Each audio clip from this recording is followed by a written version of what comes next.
Assalamualaikum warahmatullahi wabarakatuh. Selamat datang kembali di podcast PPI India, tempat di mana kita berbagi cerita inspiratif dan perjalanan akademik, riset, dan kehidupan. Di episode kali ini kita akan ngobrol bareng seseorang yang lagi menempuh pendidikan di India, yang lagi ngejar PhD di Indian Institute of Technology, yang terkenal dengan standar akademik yang sangat tinggi. Dan kali ini kita bersama narasumber Mbak Anggi. Halo Mbak Anggi, apa kabar?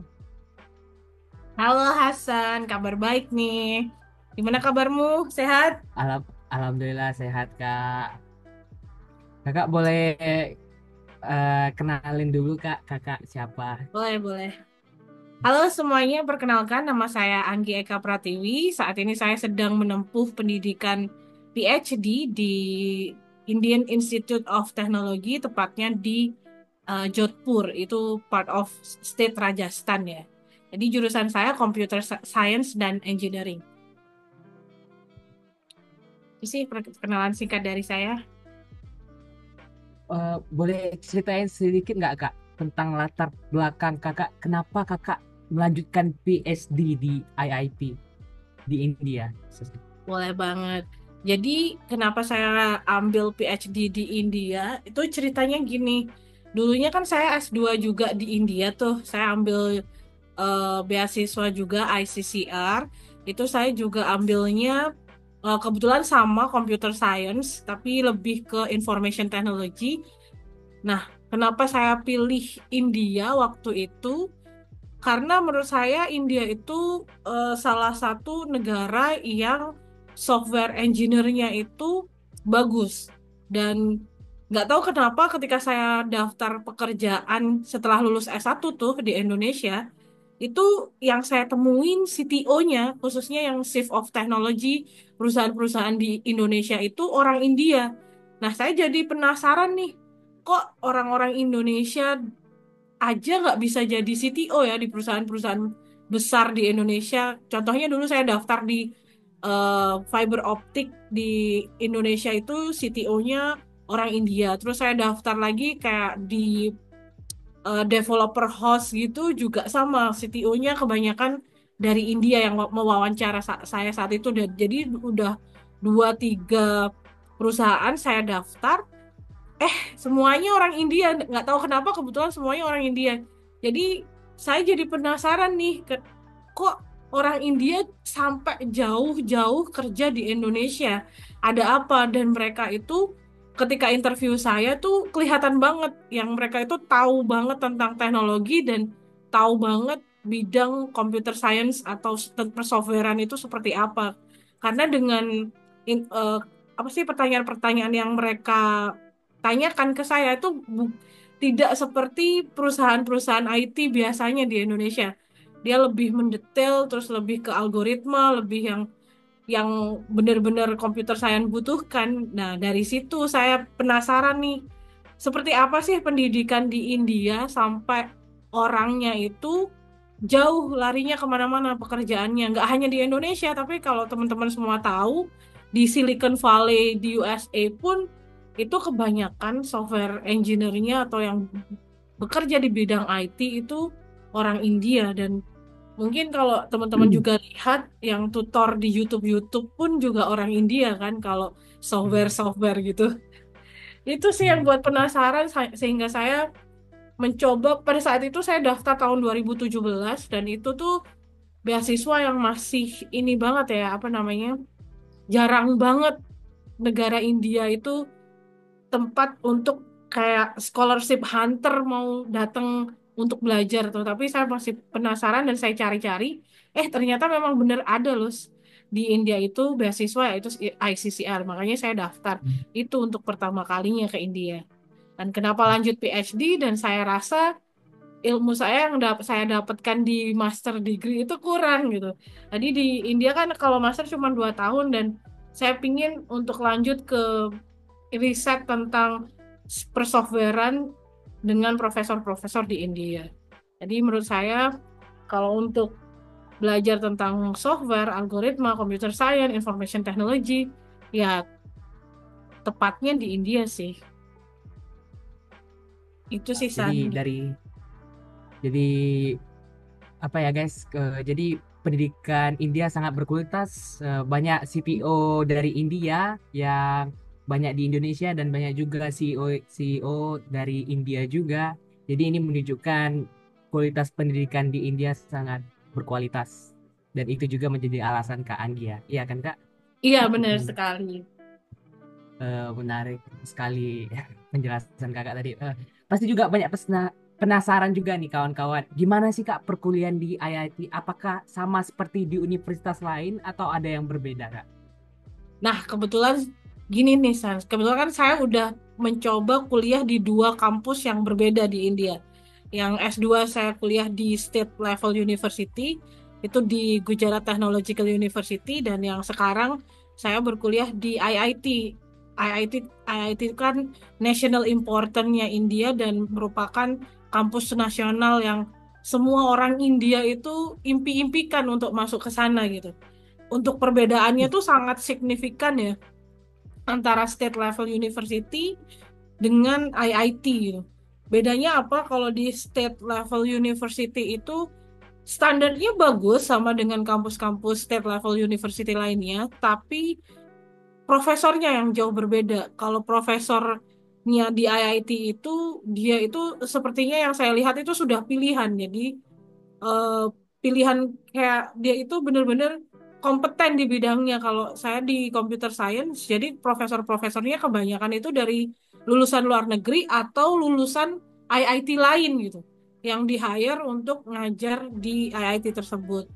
Nggak hanya profesornya yang juga bagus, tapi tingkat kompetitifnya di IIT itu beda dengan state level university. Kalau dulu di state level university kan teman-teman saya itu sama pilihan juga, cuman dia pilihan di state-nya. Jadi state wise. Jadi mereka pintar orang-orang yang pintar di state-nya, tapi belum tentu pintar senasional seluruh India. Jadi mereka hanya bisa ngejangkau di kampus itu, tapi belum sanggup untuk ngedapetin IIT untuk kuliahnya. Jadi kalau di IIT itu benar-benar anak yang di sana itu benar-benar pilihan karena kalau teman-teman tahu nih San, IIT itu kan Hmm. tes masuknya itu eh, gate GATE atau GEE exam itu kan Hmm. salah satu tes tersusah ya di dunia, nggak hanya di India. Itu tes tersusah di dunia. Bahkan pernah tuh ada YouTuber-YouTuber ngetes teman-teman dari MIT dan Harvard itu untuk mencoba menjawab tes itu. Itu mereka menguji memang eh, kalau tes itu sangat susah. Jadi yang sekolah di IIT itu ya serupa. Jadi teman-teman yang benar-benar pilihan ranking 1.000 besar nasional India yang masuk ke sana. Jadi euforianya itu berbeda. Jadi tingkat kompetisinya di Central University atau State Level University dengan di IIT. Jadi kayak mereka tuh kalau saya lihat, saya bandingkan kalau di Central University kita masih bisa lah hangout untuk jalan-jalan bersama teman-teman. Tapi kalau di IIT itu kayaknya orang-orangnya saya ajak pun nggak mau. Jadi mereka mending belajar daripada jalan-jalan. Itu sih bedanya. Jadi mereka tingkat kompetisinya untuk mendapatkan ranking nomor satu di IIT itu besar.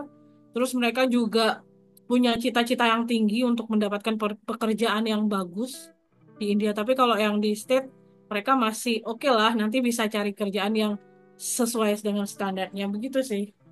Bedanya sangat Ya, jauh sekali sih. ya IT. Ya setahu saya juga memang payah kak. Sama orang-orang India sendiri kan banyak, kampus impiannya IIT Ya, Mumbai, bener banget. Mumbai, Delhi, IIT Jaipur. Itu memang payah sekali katanya ya. Eh, tapi ya katanya kata nggak apa-apa juga sih dapat universitas yang lain. Tapi kalau IIT memang payah sekali, persaingan yang ketat di sana kata Hmm. kawan-kawan saya. Hmm. Bener-bener. Oh iya kak, kita kan udah bahas IIT gimana. Sekarang Hmm. nih saya penasaran nih kak, gimana tempat tinggal kakak di India? Jadi kakak kan udah juga beberapa tahun juga di India. Gimana sih kehidupan sehari-hari kakak di India? Apakah ada juga perbedaan budaya yang kakak rasakan dengan Indonesia? Kalau perbedaan budaya pasti ya, karena saya tinggal di state Rajasthan itu dia Dari cuaca aja sangat berbeda. Dia kering banget. Jadi di sana itu kampus saya itu di tengah-tengah gurun. Jadi sangat kalau summer itu bisa dibayangkan sangat panas sekali. Tapi kalau winter itu sangat dingin sekali. Jadi itu untuk cuaca sangat mengerikan kalau di Rajasthan. Kalau di compare dengan state-state yang lain ya. Jadi kalau summer juga sangat mengerikan karena kita kayak dihadapkan dengan sampai suhu tertinggi itu dulu tahun lalu itu sampai mencapai 50 derajat tuh pernah di Rajasthan. Nah, itu sih satu kalau untuk tempat tinggal sendiri karena kita di IIT itu kalau PhD reguler itu kita wajib di hostel nih tinggalnya nggak boleh di luar karena kamu di IIT tuh San jadi kamu tuh kayak udahlah kamu semua di IIT tuh fasilitas udah lengkap jadi kamu tuh di sana hanya fokus belajar jadi teman-teman IIT pun kalau keluar ke kota itu 1 minggu sekali kita jadi kalau kita mungkin bosen dengan makanan di kampus ya itu kita bisa ke kota untuk nyari makanan yang lainnya jadi kalau culture shock jelas ada kayak makanan karena kita makanannya kan harus reguler ke mes kan nggak bisa masak nih beda dengan teman-teman mungkin yang kuliah di DIU yang ada international hostelnya atau teman-teman yang ada di Gujarat yang bisa ngekos di luar atau nyewa apartemen di luar itu beda banget jadi kita di sana dituntut untuk fokus jadi makan sudah disediakan kamu mau nggak mau enak nggak enak ya harus makan itu gitu tapi jangan khawatir, di sana juga ada kayak kantinnya yang kamu misalnya nggak suka nih makanan hari ini, jadi aku mau bosen, aku mau beli di kantin aja tuh ada. Jadi salah satu yang membuat saya beda dengan kota lainnya atau dengan Indonesia sih itu sih satu faktornya makanan, terus yang kedua cuaca yang sangat ekstrim di Rajasthan dan yang ketiga itu sih culture akademiknya tuh beda banget dengan state level university dan cara pembelajaran yang saya sudah ini ya, udah lakukan di Indonesia tuh beda banget teman-temannya. Itu sangat jauh berbeda. Itu sih. Hmm. Ya, berarti memang ada tantangan juga ya Kak kuliah di luar negeri khususnya di India. Sangat-sangat. Kita harus beradaptasi makanan, dan tuh belum cuaca ekstrim. Kalau panas panas sekali, kalau dingin Ya, dingin. Kalau di sini di Gujarat bisa sampai 40 derajat kalau panasnya nih Kak. Kalau dingin ya nggak dingin dingin kali lah, masih 15 paling winternya atau 18. Di sejauh ini Kak udah jalan-jalan ke kota mana aja Kak di India Kak? kalau di India kebetulan saya state hampir ini ya hampir selesai untuk jalan-jalannya. Cuman ada beberapa state yang belum sempat saya kunjungin kayak yang di atas-atas. Kayak Bihar itu saya belum sempet ke sana. Terus Odisha itu juga saya belum ke sana. Tadi ada cuman beberapa state kalau yang lainnya hampir sudah semua gitu. Jadi mulai yang di bawah, mulai dari Maharashtra, Gujarat, Rajasthan, Delhi, terus UP, Uttar Pradesh, terus Uttarakhand, Himachal Pradesh, Kashmir and Jammu, Punjab itu udah, terus Madhya Pradesh juga udah, terus banyak sih yang kurang cuman itu aja sih yang Bihar sama Seven Sister itu yang aku pengen banget ke sana sih. Berarti banyak tempat yang udah kakak Udah. jalani di India. Itu Hmm. saya agak rencana saya sebelum tamat di India saya harus jalani India nih. Harus keliling Bener-bener Agra, harus ke Mumbai. Yang paling wajib penting Taj Mahal Kak. Taj Mahal tuh bener saya wajib pengen banget. kali, bagus kali. Soalnya kan orang-orang, Hasan udah pergi ke Taj Mahal belum? Belum. Kuliah aja di India tapi Taj Mahalnya belum. Aduh, saya di sini untuk kuliah bukan jalan-jalan. Betul, betul banget betul. Itu pun saya jalan-jalan juga kalau waktu senggang. Terus eh, kalau di PhD kan kita ada conference-conference gitu ya. Jadi sambil conference sambil explore city gitu. Biasanya enggak ya. Terus kita ada waktu kosong terus pergi jalan-jalan enggak. Jadi jalan-jalan saya bukan saya niatkan untuk jalan-jalan tapi ada kesempatan-kesempatan kayak kemarin saya conference di MP di Madhya Pradesh itu tepatnya di indoor. Nah, tadi 3 hari conference, terus 1 harinya explore city, biasanya gitu. Modelnya Hmm. gitu. Terus banyak-banyak kayak winter school, summer school waktu dulu.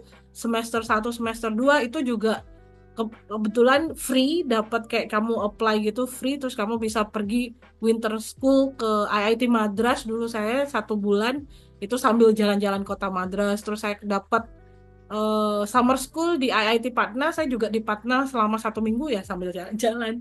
Jadi modelnya gitu teman-teman. Jadi nggak, ya memang di sini kita kan kuliah ya. Jadi untuk ngambil apa namanya waktu untuk jalan-jalan itu memang susah sekali karena memang kuliah di India kan berat ya. Kamu pasti tahu kan gimana rasanya kuliah Iya betul. di sini. Betul betul betul, Kak. Jadi menarik banget gimana tantangan kakak dan beradaptasi di India dan tuh cerita perbedaan IIT. Oh ya Hmm, kak, ada saran nggak kak yang buat teman-teman yang pengen kuliah S1, S2 atau yang mau melanjutkan PhD di India, terutama apa yang bisa kakak bagikan untuk mereka kak, saran untuk mereka?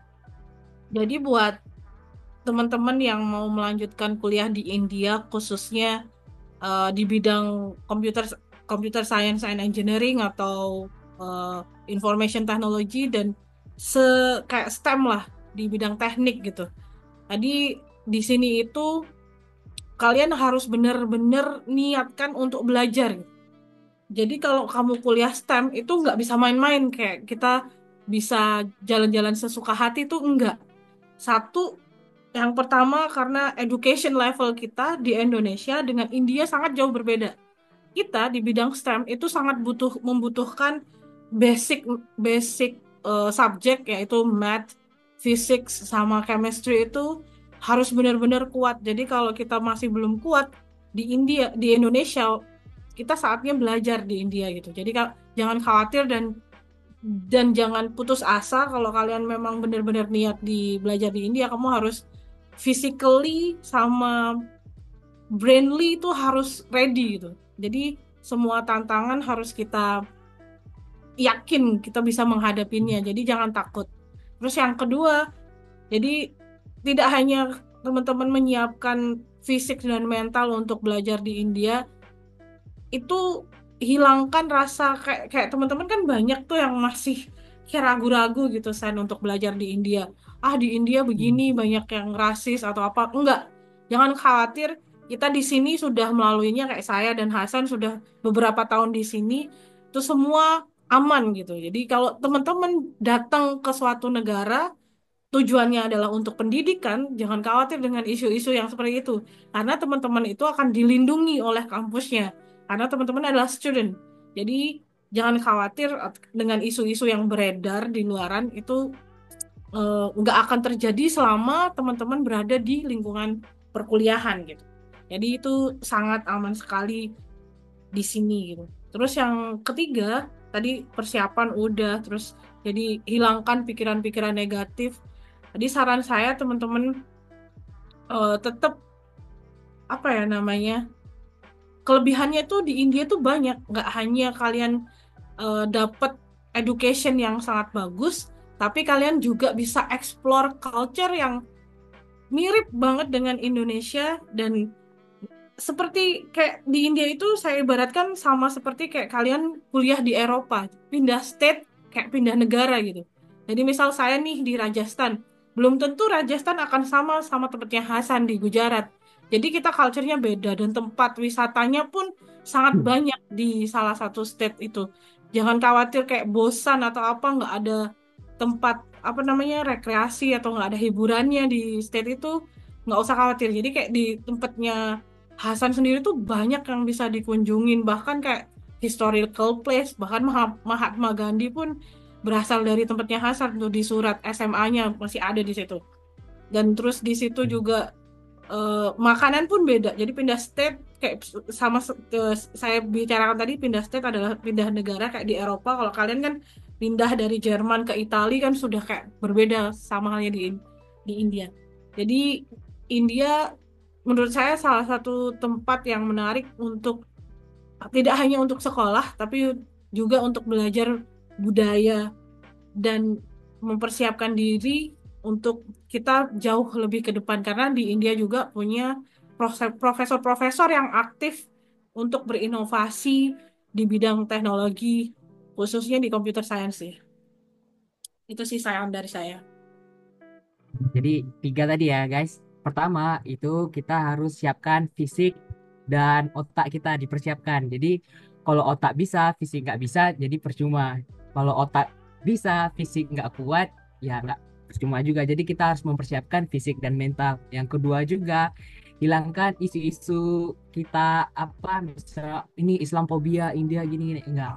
Kita kadang kita cuma menerima sosial media mentah-mentah, tapi yang kami yang mahasiswa-mahasiswi yang di India itu kami udah merasakan di sini, jadi beda dengan sosial media yang kita terima mentah-mentah sama apa yang kami alami di sini. Yang ketiga kita rekreasi di sini nggak ada ini apa-apa. Padahal banyak di sini di India kita punya salju, tiap state juga beda itunya, beda culture juga sama kayak di Indonesia, beda pulau, beda culture juga. Jadi kalau mau cari tempat wisata di India banyak sekali tempat wisata yang bagus gitu. Ya betul kan Kak, gitu tadi yang bisa Ya, saya bener. tangkap dari Jangan, Kakak. pokoknya jangan dilihatlah yang sisi-sisi negatif India yang tersebar di YouTube atau di sosial media itu memang banyak sekali. Tapi kalau kalian pingin tahu gimana kondisi sebenarnya di India, ya kalian harus reach out ke orangnya langsung. Mungkin bisa nge-DM Hasan di Instagram. Kak Hasan, di Gujarat seperti apa sih? Bener nggak sih banyak isu-isu negatif? Kalian harus tanya sendiri, jadi gitu. Jangan ngebaca mentah-mentah tanpa ada bukti gitu. Ya nggak sih, San? Jadi kebanyakan Ya kan betul. teman-teman takut karena banyak sekali isu-isu negatif yang beredaran di sosial media.